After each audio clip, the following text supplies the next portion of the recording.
¿Sabéis lo que son salmos imprecatorios? ¿Sabéis lo que significa la palabra imprecatorio?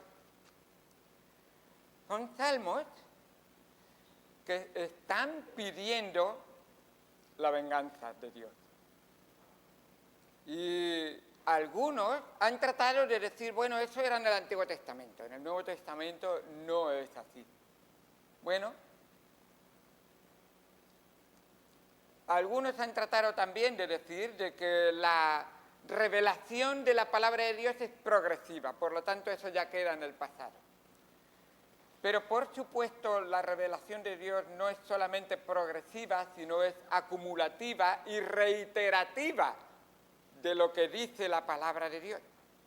Dios no cambia. Dios no era de una manera en el Antiguo Testamento y en el Nuevo Testamento de otra manera. Así que quisiera por un momento leeros un salmo, el Salmo 94, y introducir este tema hacia una verdad, una realidad que para algunos es un Dios desconocido. Se predica hoy, Dios es amor. ¿Qué clase de amor? ¿Un amor justo, severo, santo y puro? ¿O un amorcillo? Un amor que... Porque con la misma palabra amor muchas veces se distorsiona a Dios. Pero Dios sigue siendo amor, pero puro amor. El amor no hace nada indebido. El verdadero amor es justo y hace justicia. Así que cuando hablamos de la ira de Dios, la venganza de Dios, algunos tiemblan y dicen, ¿de qué Dios me estás hablando? Te estoy hablando del único Dios que existe y que es bíblico. Dice en el Salmo 94, versículo 1, Jehová, Dios de las venganzas, Dios de las venganzas, muéstrate, engrandécete, oh juez de la tierra, da el pago a los soberbios.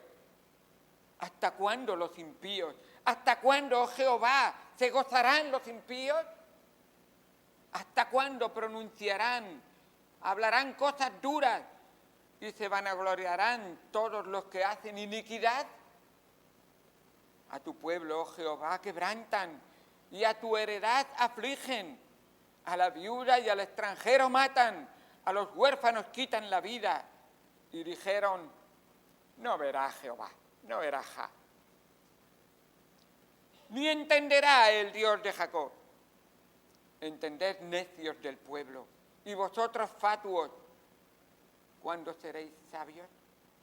El que hizo el oído no oirá, el que formó el ojo no verá, el que castiga a las naciones no reprenderá, ¿no sabrá el que enseña al hombre la ciencia?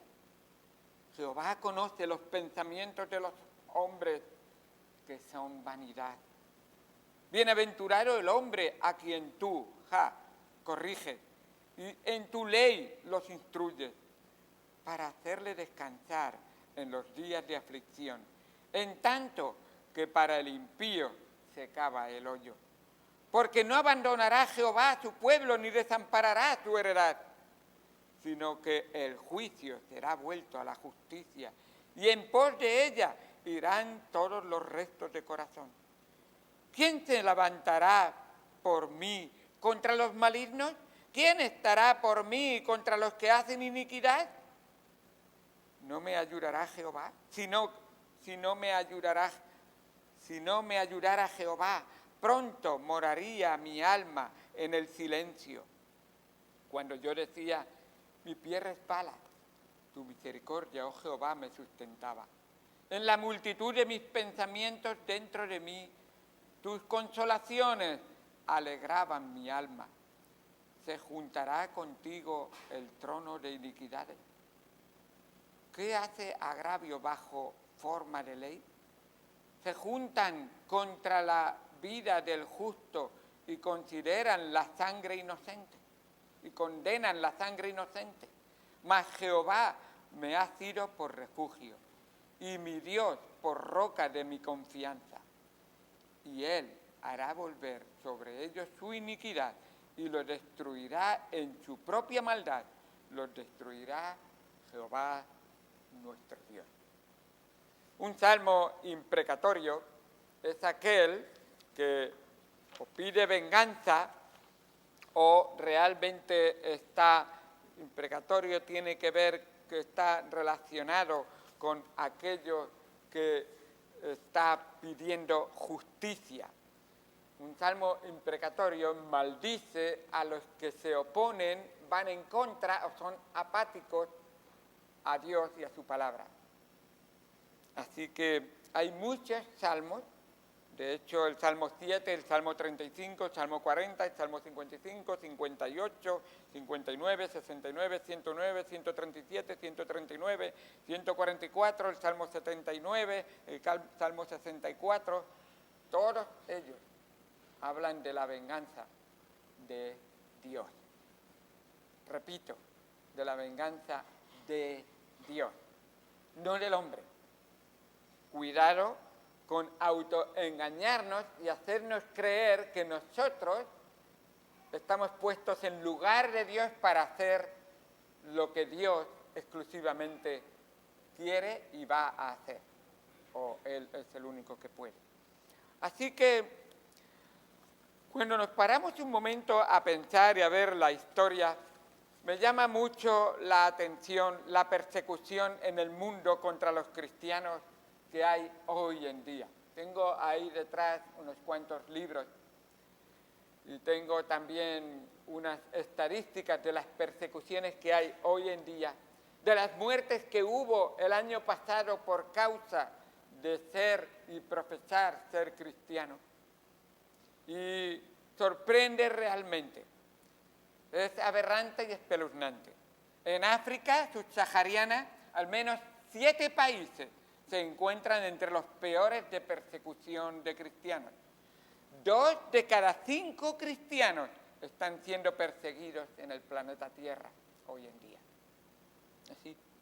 Lo cual nos da que hay unos 360 millones de personas cristianas que están siendo maltratados, perseguidos y algunos encarcelados, expropiados y matados. Así que no es cualquier cosa. ¿Y todo por qué? Por causa de su fe en Jesucristo. Solo en Nigeria, solo nombro un país, solo en Nigeria, 13 cristianos son asesinados cada día. 13 cristianos cada día en Nigeria.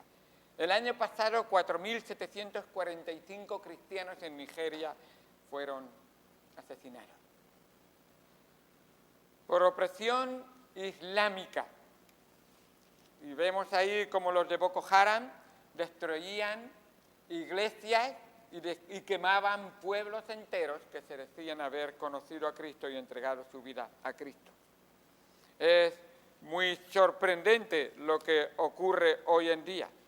Y dicho sea de paso, esta es una gran diferencia entre las posturas más radicales del cristianismo y del Islam.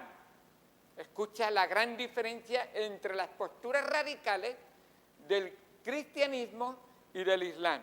Mientras que un radical musulmán está dispuesto a autoinmolarse para matar al mayor número posible de infieles, un cristiano que no busca perder su vida, pero estará dispuesto a ello si de ese modo puede llevar a la vida a un mayor número de personas inconversas.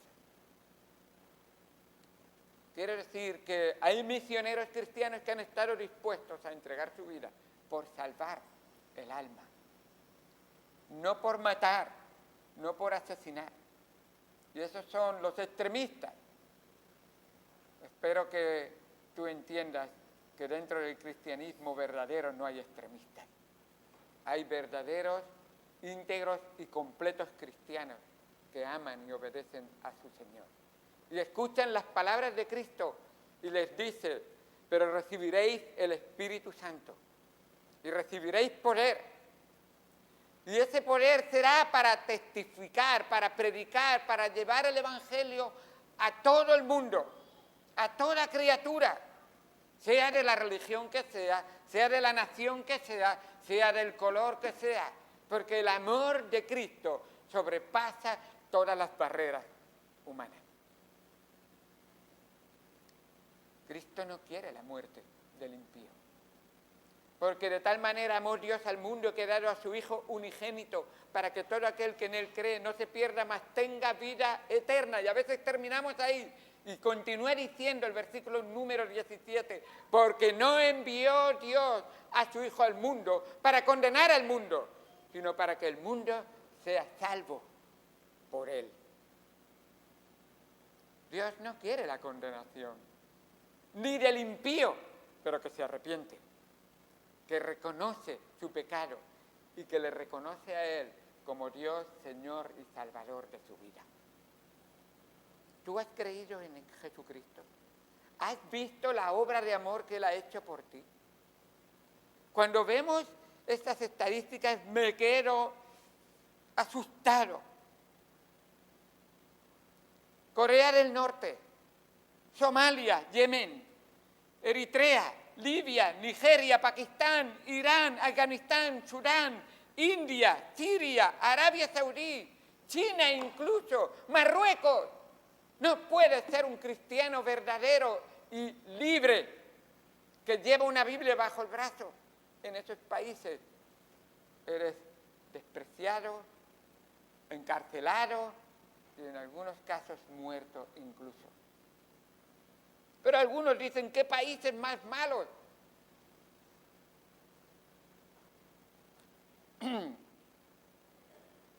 Esto no es algo nuevo. A lo largo de los siglos, numerosos cristianos han sufrido persecución por su fe en Cristo, por parte de las autoridades públicas, por parte de grupos no cristianos, incluso por grupos que, entre comillas, se llaman cristianos, como han sido los católicos. Hemos visto en España misma, en nuestros propios hermanos en el antepasado, sufrieron los terrores de la mal llamada Santa Inquisición.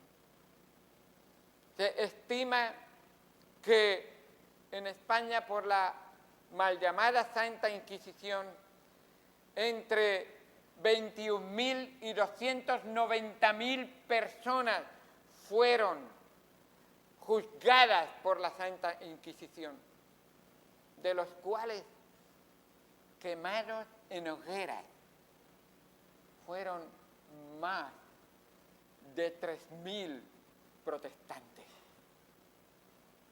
Y tú dices, ¿estamos hablando de cristiano? ¿Estamos hablando del amor de Dios? ¿Estamos hablando del perdón de Dios? ¿Estamos hablando de imitar a Jesucristo? ¿Alguno puede pensar imitar a Jesucristo en este caso si se relaciona algo con las palabras de Cristo en la cruz? Cristo en la cruz, ¿qué dijo? Padre, perdónalos, porque no saben lo que hacen. ¿Eso creéis que eran las palabras que estaban diciendo los inquisidores en España? A veces pensamos, uy, los países qué malos que son, pero la verdad es que el texto que nos lleva hoy a la lectura no nos deja sorprendido al ver la historia de la humanidad contra el cristianismo verdadero. Se habla de las 10 persecuciones más terroríficas de la historia y llevan el nombre de 10 emperadores romanos. Roma ha sido la mayor perseguidora del verdadero cristianismo. Se habla de las 10 persecuciones más duras y degradantes por esos emperadores romanos. La primera, Nerón, en el tiempo en que se escribe Apocalipsis, Nerón era el emperador allí. Domiciano, Trajano, a propósito, por si alguien no lo sabe, Trajano era español. Emperador en Roma, pero español. Trajano, Marco Aurelio, Maximiliano, Valeriano, Aureliano, y la última de las peores de todas, la de Diocleciano, aquel que terroríficamente llegó al punto de una persecución tan extrema en el año 313, de que él en un mismo año hizo 4 edictos donde cada vez fue restringiendo más al cristianismo, hasta el punto de por supuesto, el asesinato, no solamente la expropiación, el encarcelamiento. Lo primero que hizo es cerrar todos los edificios de culto. Lo segundo que hizo es encarcelar a los pastores y directores de culto.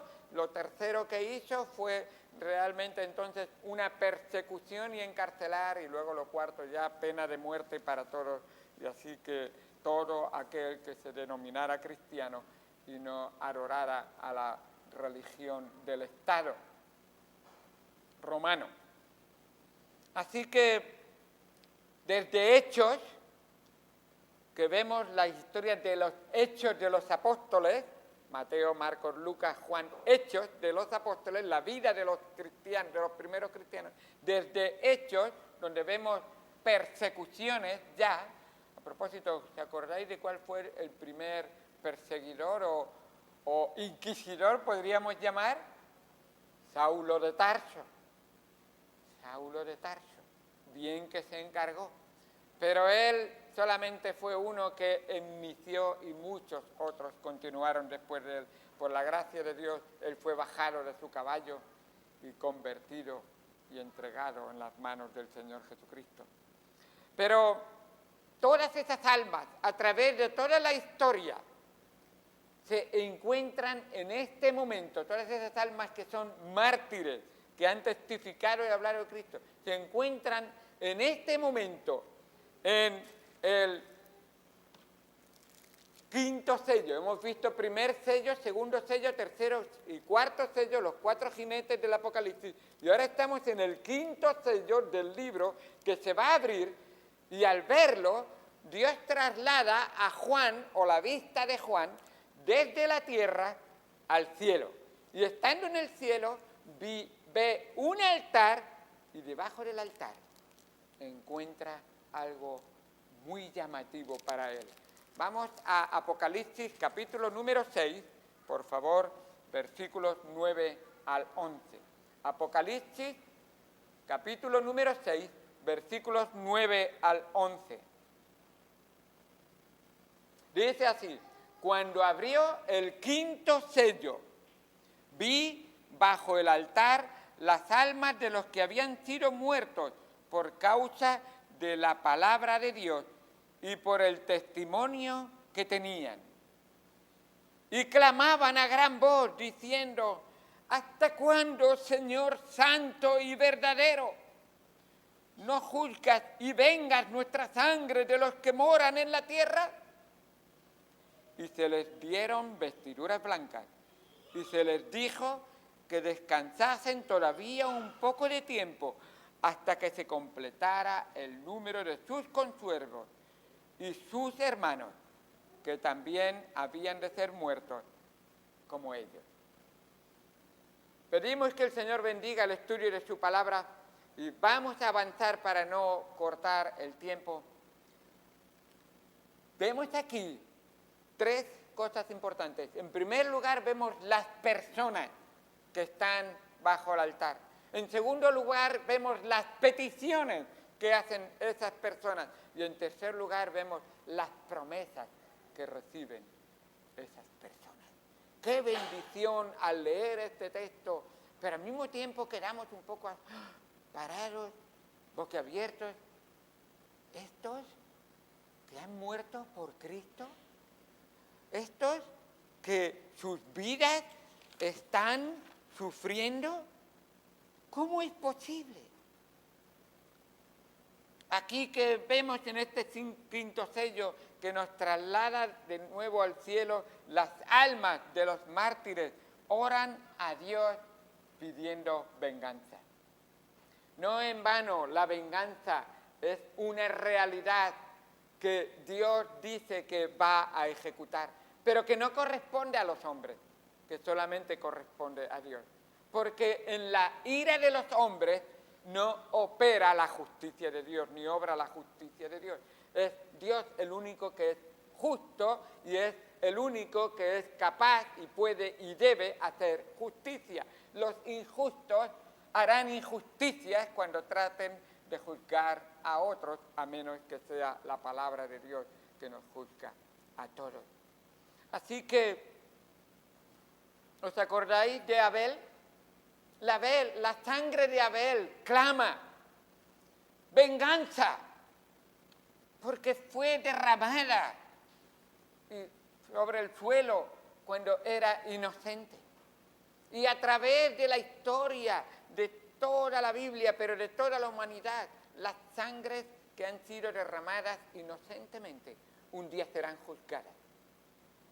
Las sangres que han sido entregadas por causa del nombre de Cristo, Dios las va a juzgar y Dios las va a tener en cuenta. Así que esas personas, vemos en el versículo 9 que nos dice, cuando abrió el quinto sello, vi bajo el altar las almas de los que habían sido muertos por causa de la palabra de Dios y por el testimonio que tenían. ¡Qué bueno! Juan no mira a cualquier muerto. Juan no se fija en todos los muertos, no, mira un grupo específico de muertos. Muertos a causa de la palabra de Dios y del testimonio que tenían. A causa de lo que creían y de lo que testificaban. ¿Tú crees en el único Dios verdadero? ¿Tú de verdad has creído completamente en Él? Entonces, ¿por qué no testificas de Él? ¿Por qué no hablas de Él? ¿Por qué no compartes de Él con todos aquellos que te rodean? Porque estos sí lo hacían. A pesar de la oposición, a pesar de las circunstancias que podrían causarle en sus propias vidas muchos daños. Juan mira los que habían sido muertos a causa de esta palabra. ¿Sabéis? No hace muchos años, menos de un siglo, tener una Biblia en España era mal visto. Si tú tenías una Biblia, eras un protestante. Solo hace poco tiempo se permitió tener Biblia a quien quisiera. Así que llevar un libro, y me acuerdo siendo joven, mis pastores, conforme a la palabra de Dios, me animaban. Ven a la iglesia con tu Biblia bajo el brazo, con tu Biblia en tu mano. Que vean que de verdad amas, quieres y sigues al libro de Dios. Que estáis dispuestos. Algunos tienen tanta vergüenza de que sepan que eres cristiano. Y Dios dice, cualquiera que me testifique delante de los hombres, yo le testificaré delante de mi Padre. Pero cualquiera que me niegue delante de los hombres, yo le negaré delante de mi Padre que está en los cielos. Así que estos que han sido muertos son los que están viendo a Juan. Y Juan no nos dice exactamente quiénes son. Los miramos ahí, dicen los que están muertos ahí debajo del altar por causa de la palabra y por causa del testimonio. Pero no nos dice exactamente quiénes son. No nos dice si son de alguna nacionalidad, judíos o gentiles. No nos dice exactamente tampoco de qué época son, en qué ocasión murieron. Simplemente nos dice que han sido muertos por la causa de la palabra de Dios y de su testimonio, por Cristo. Así que dice, vi las almas y nos dice las causas. En toda la historia de la humanidad han habido almas que han sufrido por causa de la palabra de Dios. Así que de alguna manera podemos concluir que, puesto que no nos está hablando que veamos esto alegóricamente ni concretamente, pues podemos concluir que la lectura literal sería ver que son las almas de todos los que han sido muertos por causa del nombre de Jesucristo, del nombre de Dios. Así que vemos ahí estos que están debajo del altar.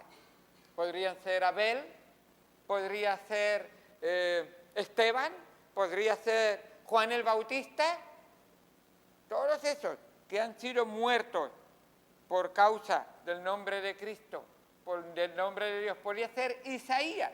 ¿Sabéis que cuando leéis el profeta Isaías, sabéis cómo murió, no? Nos dice que fue metido dentro de un árbol y aserraron y cortaron el árbol por la mitad. Así que ese profeta, tan buena su enseñanza y su predicación, tuvo un final duro. Por el rey Manasés, fíjate, uno de los reyes judíos, pero malvados. Aunque dice la palabra de Dios que al final de sus días Manasés se arrepintió. ¿Puedes hacer algo tan terrible y al final arrepentirte y Dios perdonarte? El hombre no lo comprende, pero la misericordia de Dios es más grande, más profunda y más inmensa que lo que la mente y el corazón del hombre pueda abarcar. Así es. Gloria a Dios por lo que Dios hace. Así que vemos que están debajo del altar.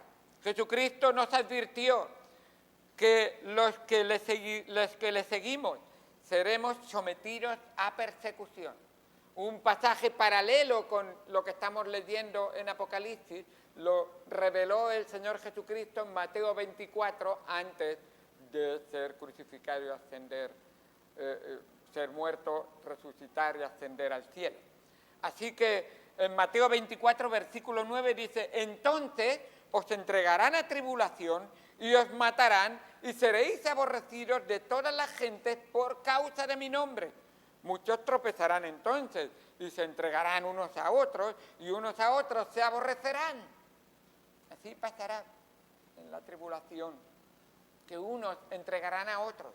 ¿Tú quieres por tu vida? Dime si tienes y conoces a alguien que sea cristiano. Tú reniegas y tú serás libre. Y algunos sufrirán. El mismo Señor Jesucristo en Mateo capítulo 5, en el Sermón del Monte, hablando de las bienaventuranzas, dice: bienaventurados sois cuando por mi causa os vituperen y os persigan y digan toda clase de mal contra vosotros, mintiendo. Gozaos y alegraos, porque vuestro galardón es grande en los cielos, porque así persiguieron a los profetas que fueron antes que vosotros. Así el Señor Jesucristo dice: es una bienaventuranza ser perseguido por causa del nombre de Cristo. Feliz deberías ser que tienes un testimonio fiel y firme y exaltas y le das la gloria a Cristo. Qué bueno. El mismo Señor Jesucristo en Juan capítulo 16 nos dice que el cristiano genuino, ser un cristiano genuino no es fácil. Requiere un compromiso total de obediencia a Jesucristo. Y en Juan 16:1 dice: estas cosas os he hablado para que no tengáis tropiezo. Os expulsarán de las sinagogas y aún viene la hora cuando cualquiera que os mate pensará que rinde servicio a Dios. Cualquiera que os mate pensará que rinde servicio a Dios. Así pensaba la Santa, entre comillas, Inquisición. Oh, estamos rindiendo a Dios, matando a los seguidores de Dios. Así es muchas veces el corazón de perverso. Utiliza el nombre de Dios para hacer las peores aberraciones contra Dios. Pero Dios quiere bendecirnos y cuidarnos. Los cristianos siempre han sido perseguidos, comenzando con nuestro mismo Señor Jesucristo, condenado a morir en una cruz. Sí, Cristo, el ser más bueno de la historia, Él mismo fue crucificado y maltratado. Los apóstoles mismos, los seguidores de Jesucristo, vemos cómo también fueron perseguidos y maltratados. Nos dice en 2 de Timoteo 4, 6 y 7, el apóstol Pablo hablando allí, dice, porque yo ya estoy para ser sacrificado.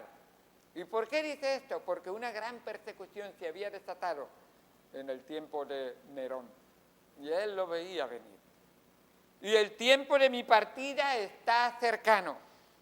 He peleado la buena batalla, he acabado la carrera, he guardado la fe. No iba a renegar. Cuando le dijeran, César es Señor, dilo fuerte, él iba a clamar, Jesucristo es el único Señor, y es mi Señor, y es el único que reina en mi corazón. Podréis hacerle daño a mi cuerpo, pero mi alma está segura en sus manos, y un día mi cuerpo resucitará glorificado para estar en la presencia del Señor. Así, estaban dispuestos a entregar sus vidas y sus almas al Señor Jesucristo. Filipenses dice, el mismo apóstol Pablo dice en Filipenses, he aprendido a vivir con mucho o con poco. He aprendido a vivir con el estómago lleno o con el estómago vacío. He aprendido a tener, así como a no tener. Porque todo lo puedo en Cristo que me fortalece. Así nos dice la palabra de Dios. Esto lo escribe el apóstol Pablo desde la cárcel, dice en 2 de Timoteo 3:12. Y también todos los que quieren vivir piadosamente en Cristo Jesús padecerán persecución. ¿Entiende? Dice el apóstol Pablo, Timoteo, todos los que de verdad quieren vivir piadosamente, aman al Señor, el Señor es lo primero y lo más importante de su vida, estos sufrirán persecución. Sí, padecerán persecución. Por eso el apóstol Pablo nos hace pensar y meditar en estas cosas. ¿Tú quieres vivir piadosamente? ¿Quieres dejar vivir a Cristo en ti? Estas almas que vemos aquí están en el altar. ¿Qué significa el altar? El altar es el lugar de sacrificio. Juan ve las almas de los que habían sido sacrificados por la causa de Jesucristo. En primer lugar, y muy importante que quiero resaltar, el alma sobrevive. Algunos creen que van a la tumba y se acabó. No. El alma sobrevive a la muerte. Y de los cristianos van a la presencia de Dios. Y además, el alma es consciente. Quiere decir que todavía piensa, todavía siente el alma, todavía entiende todo lo que ha pasado, está pasando y le va a pasar.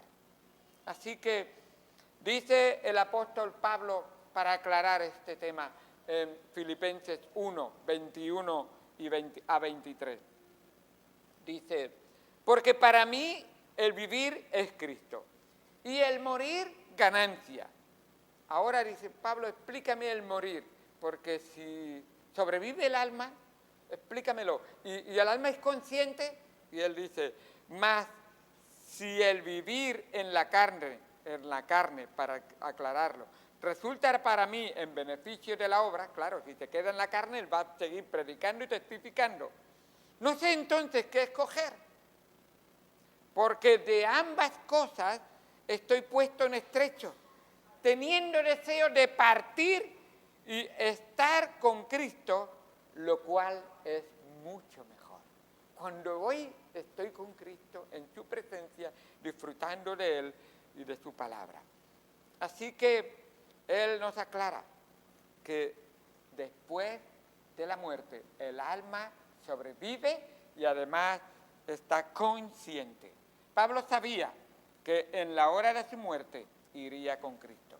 Nos dice la palabra de Dios en Lucas 23, 43. Entonces Jesús dijo al ladrón que estaba a su derecha, para que veas que el alma es consciente después de la muerte y además sobrevive a la muerte. Dice, entonces Jesús le dijo, de cierto te digo que hoy estarás conmigo en el paraíso. Hay que esperar hasta la resurrección, ahí se queda en la tumba el alma. No. Ya, ausente del cuerpo, el alma sale del cuerpo. El alma de los creyentes va a la presencia de Dios. Así nos enseña la palabra de Dios. Así que vivimos con la mirada en la tierra muchas veces, pensamos en lo terrenal, estamos pensando solo en lo temporal y perdemos el concepto verdadero de la eternidad y espiritualidad eterna. ¿Estamos dándonos cuenta que la muerte no es una pérdida para el cristiano? Que la muerte no es, aquí se me acaba todo. La muerte para el cristiano es una mejor vida, es una bendición más grande. Es el comienzo de la vida eterna, realmente. La vida física es solo temporal y momentánea. Así que, por eso, cuando vemos esas almas en el altar, no alcanzamos a comprender todo el significado de Romanos 12:1. Dice la palabra de Dios, así que hermanos, os ruego por la misericordia de Dios que presentéis vuestros cuerpos en ese altar, en sacrificio vivo, santo, agradable a Dios, que es vuestro culto racional. Eso es darle culto a Dios. Señor, aquí está mi cuerpo, aquí está mi vida. Y esas almas han llegado ahí, al altar, y han sido entregadas. ¡Qué bueno! España necesita una generación de hombres y mujeres que presenten sus vidas en sacrificio vivo por Cristo.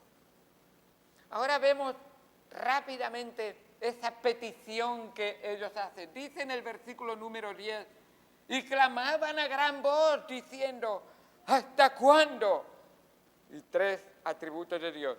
Señor, santo y verdadero, no juzgas y vengas nuestra sangre en los que moran en la tierra. ¿Hasta cuándo, Señor? Así que vemos que están pidiendo venganza, pero la están pidiendo, no la están ejecutando, ni la van a ejecutar ellos. Dice en Romanos 12:19, no os venguéis vosotros mismos, amados míos, sino dejad lugar a la ira de Dios, porque escrito está, mía es la venganza, yo pagaré, dice el Señor. En las palabras del mismo rey David, escribiendo esos salmos, pidiendo venganza, ¿veis realmente su situación? Él, antes justo de ser rey, pero siendo soldado del rey Saúl, Saúl lo perseguía y quería matarlo. Y él escribía estos salmos dejando y pidiendo a Dios que él hiciera justicia entre Saúl y él. Saúl maltrataba a David, que era su siervo y le servía fielmente y combatía las guerras que debería estar él haciendo y defendía la nación. Peleaba contra el gigante que quería hacer daño y destruir a los judíos, a los israelitas. Y sin embargo, no quiso nunca levantar su espada de venganza. Siempre clamó y dijo, Dios, tú harás venganza. Y Dios la hizo en su tiempo. El rey Saúl pagó por lo que hizo. Y en aquella guerra, él fue muerto por los filisteos o se autosuicidó, como nos cuenta la palabra de Dios, en aquel momento de acorralamiento. Pero vemos realmente es Dios, y por eso puedes tener paz en medio de la aflicción, puedes tener paz en medio de una situación que seas maltratada o maltratado. ¿Cómo? Diciendo, Señor, yo he hecho toda mi ansiedad sobre ti porque tú tienes cuidado de mí. Yo confío plenamente en ti, que tú harás lo que es mejor para mí. E incluso te doy gracias en medio de esta prueba y de esta aflicción, porque yo sé que cuando mi alma y mi corazón pasa por el fuego de prueba, tú quieres hacerme más puro y más pura como el oro. Así quieres muchas veces en medio de esa situación. Así que vemos realmente como el escritor de Hebreos, en el capítulo 10, versículo 30, dice: pues conocemos al que dijo, mía es la venganza, yo daré el pago, dice el Señor. Y otra vez, el Señor juzgará a su pueblo. Y escucha esto: horrenda cosa es caer en manos del Dios vivo. O sea, aquellos inconversos, aquellos inmorales, aquellos perversos, aquellos rebeldes que no quieren reconocer a Dios como su Señor y Salvador, Dios un día les juzgará. Pero no te encuentres enzarzado en una venganza con ellos, porque horrenda cosa es caer en manos del Dios vivo. Y si tú te equiparas con ellos, quizá Dios te va a tener que disciplinar a ti. Y Dios quiere que tú le dejes a Él el lugar que le corresponde y tú confíes en Él, que hará lo que es mejor para ti y para mí. Así que qué bueno es ver la obra que el Señor Jesucristo ha hecho por nosotros. La venganza de Dios no debe igualarse con el mezquino rencor de los hombres y el amargo deseo de venganza. La santidad y la justicia de Dios, como nos dice ahí, es la que quiere obrar. La santidad y la justicia de Dios exigen que Él tome venganza de los pecadores impenitentes y contumaces, de esos pecadores no arrepentidos. Así que cuando dice esos tres atributos, el Señor, la palabra Señor no es dulo. La palabra Señor ahí realmente es otra, mucho más fuerte, que habla de gobernante y amo. Y luego la palabra santo es apartado del mal, y Él es el único que es digno de juzgar. Y cuando habla de verdadero, nos está hablando de que Él cumple su palabra. Él no es hombre para que mienta y siempre hace lo que cumple lo que dice. Dios no es hombre para que mienta, ni hijo de hombre para que se arrepienta. Él dijo y no hará, Él habló y no ejecutará. El Señor Jesucristo, en palabras que dicen esto mismo, pero en el Nuevo Testamento dijo: el cielo y la tierra pasarán, mas mis palabras no pasarán. Así decía Él. Qué bueno es ver la obra que el Señor Jesucristo ha hecho en nuestras vidas. ¿Sabéis? Ni Jesús, ni Esteban, ni Pablo pidieron venganza. Jesucristo dijo: Padre, perdónalos porque no saben lo que hacen. Y repartieron entre sí sus vestidos, echando suerte. Pablo dice, Esteban, perdón, dice la palabra de Dios, que puesto de rodillas, clamó a gran voz: Señor, no les tomes en cuenta este pecado. Y habiendo dicho esto, durmió. El mismo apóstol Pablo dice: nos fatigamos trabajando con nuestras propias manos, nos maldicen y bendecimos, padecemos persecución y lo soportamos. Así que vemos realmente cómo la palabra de Dios nos enseña que debemos de estar dispuestos a honrar y glorificar al Señor en los momentos de dificultad, porque otros lo hicieron por nosotros. No debemos de buscar venganza personal. Incluso Dios mismo declara que no quiere la muerte del impío, sino que se vuelva el impío de su camino y que viva. Pero está dándoles a los impíos pruebas de su amoroso perdón y ellos los menosprecian. Y esta es una verdad importante que quisiéramos destacar. Cuando tú sufres, cuando tú estás pasándolo mal o cuando alguien ha sido perseguido e incluso muerto, Dios está dando testimonio. No tenemos el tiempo de narrar toda la historia entre Esteban y Pablo, o Saulo primero, pero esa historia te puede servir para ver cómo Dios obra incluso con el martirio de una persona.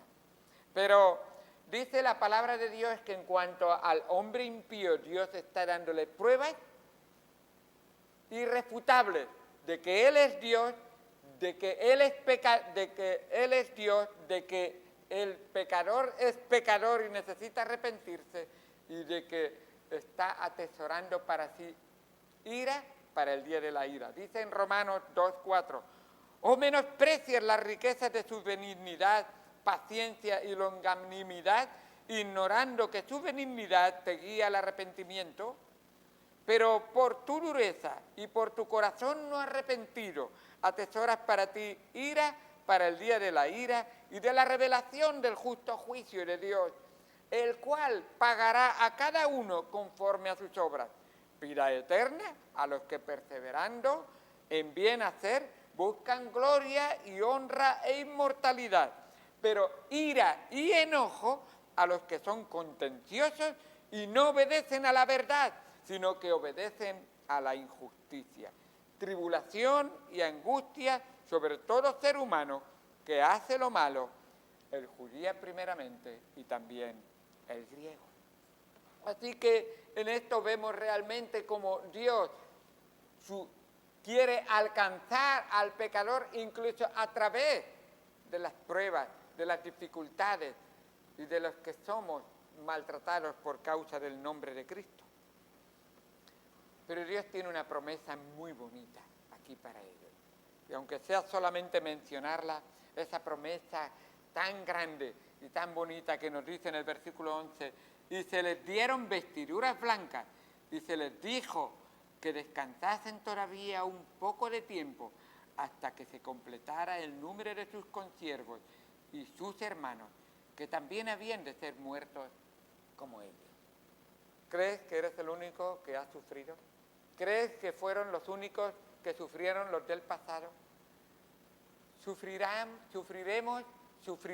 y habrán más personas, porque el nombre de Cristo vale la pena.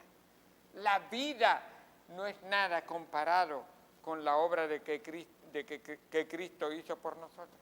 Pero para esas personas hay algo muy precioso, un regalo que Dios ha comprado para ellos. Son esas vestiduras blancas que son un regalo del Señor, que sirven para manifestar públicamente esa aprobación de Dios de esos siervos fieles. Sí, bien hecho, buen siervo y fiel. Sobre poco has sido fiel, sobre mucho te pondré. Entra en el gozo de tu Señor.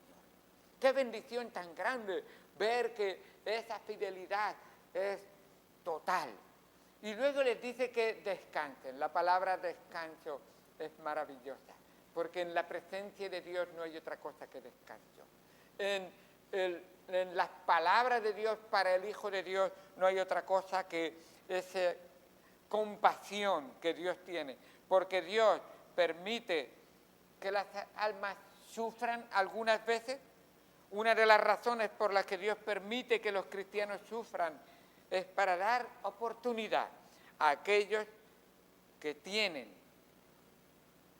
la vida en sus manos todavía, para que se arrepientan y reconozcan la misericordia, el amor y el perdón del Señor. Nos dice el apóstol Pedro, uno de los que sufrió persecución y murió en el martirio también. Nos dice el apóstol Pedro en 2 de Pedro 2:9. El Señor no retarda su promesa de su segunda venida. Ha tardado un poco para nuestra forma de ver y de contar el tiempo, pero no para Dios, porque el tiempo para Dios es muy diferente, y además ha tardado porque ha querido tener paciencia contigo y la quiere tener también con tu prójimo. Y ha tardado en volver por segunda vez y ejecutar este juicio que viene. ¿Para qué? Y nos dice, sino que es paciente para con nosotros, no queriendo que ninguno perezca, sino que todos procedan al arrepentimiento. Él quiere la salvación. la salvación de tu familiar querido, la salvación de tu vecino, la salvación de tu compañero, la salvación de aquella persona que tú sabes que necesita a Cristo. No hay manera de que cambie esa persona que te maltrata y que te persigue sin que Dios le dé un nuevo corazón. La sangre de Cristo le limpie de todo pecado. Y qué bueno es cuando comprendemos ese amor del Señor. Él es justo y es juez y va a ejecutar ese juicio. Pero mientras tanto te está dando a ti y a mí oportunidad de que creas toda la palabra de Dios y testifiques de ella a los que nos rodean, para que más almas vengan a los pies de Cristo y se arrodillen delante de la cruz y reconozcan que Jesucristo recibió toda la ira de Dios para que tú y yo recibamos la bendición de Dios. Jesucristo recibió el juicio severo y duro de Dios para que tú y yo podamos disfrutar de la gloria de Dios y de las bendiciones en el cielo de Dios.